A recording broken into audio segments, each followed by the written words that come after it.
அணு கட்டமைப்பை கற்றல். Discovering atomic structure. ஏதேனும் ஒரு பொருளை வெட்டினாலோ உடைத்தாலோ இது போன்ற சிறிய துகள்களாக அவை பிரிகின்றன. இந்த துகள்களை மேலும் சிறியதாக வெட்டவோ உடைக்கவோ முடியுமா? நீங்கள் என்ன நினைக்கிறீர்கள்? கண்டிப்பாக இந்த துகள்கள் உடைக்கப்படலாம் அல்லது மேலும் சிறிய துகள்களாக பிரிக்கப்படலாம். ஆனால் எவ்வளவு சிறியதாக உடைக்கப்பட முடியும்? இதற்கான பதிலை அறிய நாம் ஏறக்குறைய 2500 ஆண்டுகளுக்கு, அதாவது கிமு 6ஆம் நூற்றாண்டுக்கு பின்னோக்கி செல்ல வேண்டும். இவர் ஒரு இந்திய தத்துவ ஞானி, மகரிஷி கன்னட். அவர் பின்வருமாறு கூறினார்: நாம் பொருள்களை உடைத்து கொண்டே சென்றால் அப்பொருளை உருவாக்கும் மூலப்பொருளின் சிறிய துண்டுகளை அடைவோம். நாம் அந்த துண்டுகளை மேலும் மேலும் பிரித்து கொண்டே இருந்தால் ஒரு குறிப்பிட்ட வரம்பிற்கு பிறகு அவை மேலும் பிரிக்கப்பட முடியாது. அது அந்த பொருளின் மிக சிறிய, இன்னும் சிறியதாக பிரிக்க முடியாத பகுதியாக இருக்கும். அவர் இதை ஆங்கிலத்தில் துகள் என்று பொருள்படும் வகையில் கான் என்று அழைத்தார். அனைத்து பொருட்களும் அத்தகைய பிரிக்க முடியாத கான் என்பவற்றால் ஆனவை என்றும் அவர் கூறினார். ஒவ்வொரு பொருளின் பண்புகளும் கான் என்பதன் வகை மற்றும் அவற்றின் சேர்க்கையின் எண்ணிக்கையை பொறுத்து இருக்கும். கிமு 500ஆம் ஆண்டில், அதாவது மகரிஷி கன்னட் காலத்திற்கு கிட்டத்தட்ட 100 ஆண்டுகளுக்கு பிறகு, டெமோக்ரட்டிஸ் என்ற கிரேக்க தத்துவ ஞானி வாழ்ந்தார். அவர் இந்த பிரிக்க முடியாத துகள்களை அணுக்கள் என்று அழைத்தார். கிரேக்க மொழியில் அணு என்றால் பிரிக்க முடியாதது என்று பொருள். மகரிஷி கன்னட் மற்றும் டெமோக்ரட்டிஸ் இருவரும் தங்கள் கருத்துக்களை நிரூபிக்க எந்தவித பரிசோதனைகளையும் நடத்தவில்லை. அவர்களின் எண்ணங்கள் கோட்பாடுகளாக அறிவிக்கப்பட்டன. பரிசோதனைகளின் அடிப்படையில் துகள்கள் பற்றிய அறிவு டெமோக்ரட்டிஸ் காலத்திற்கு சுமார் 2000 ஆண்டுகளுக்கு பிறகு நிரூபிக்கப்பட்டது. ஜான் டால்டன் என்பவர் ஒரு ஆங்கில வேதியியலாளர்.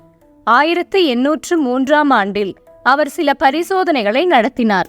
அவற்றின் முடிவுகளின் அடிப்படையில் அவர் இந்த துகள்களை விவரித்து சில அடிப்படை விதிகளை முன்வைத்தார். அவர் இவற்றை அணு என்று அழைத்தார்.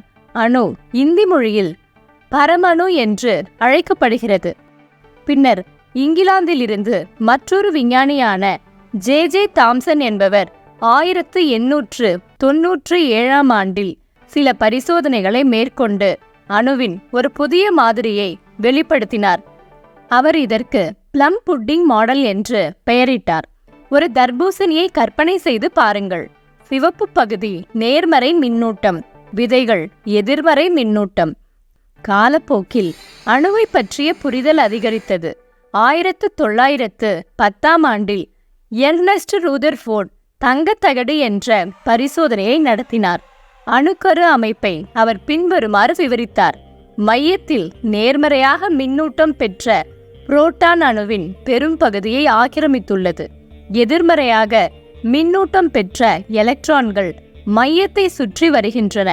அணுவின் பெரும் பகுதி வெற்றிடமாக உள்ளது என்றும் அவர் கூறினார். ரூதர்ஃபோர்டின் மாதிரிக்கு 3 ஆண்டுகளுக்கு பிறகு, அதாவது 1913ஆம் ஆண்டில் நீல்ஸ் போர் என்பவர் அணுவின் ஒரு புதிய மாதிரியை முன்வைத்தார். அணுவுக்குள் குறிப்பிட்ட சுற்றுப்பாதைகளில் எலக்ட்ரான்கள் சுழல்கின்றன என்று போர் கூறினார். விஞ்ஞானிகள் அணு பற்றிய ஆராய்ச்சியை தொடர்ந்து செய்து வந்தனர். 1932ஆம் ஆண்டில் ஜேம்ஸ் சாட்விக் அணுவின் கருவுக்குள் மற்றொரு கூறு இருப்பதை நிரூபித்தார். அதற்கு நியூட்ரான் என்று பெயரிடப்பட்டது. நியூட்ரான் மின்னூட்டத்தில் நடுநிலை கொண்டது.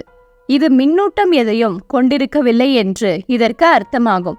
இவ்வாறு மகரிஷி கன்னட் முதல் சாட்விக் வரை பல தத்துவ ஞானிகளும் விஞ்ஞானிகளும் இந்த துகள்களை பற்றி அவரவர்களின் கோட்பாடுகள் மற்றும் பரிசோதனைகள் மூலம் புரிந்து கொண்டனர். இந்த அறிவின் அடிப்படையில் அணுவின் கட்டமைப்பு இவ்வாறாக வெளிப்பட்டுள்ளது.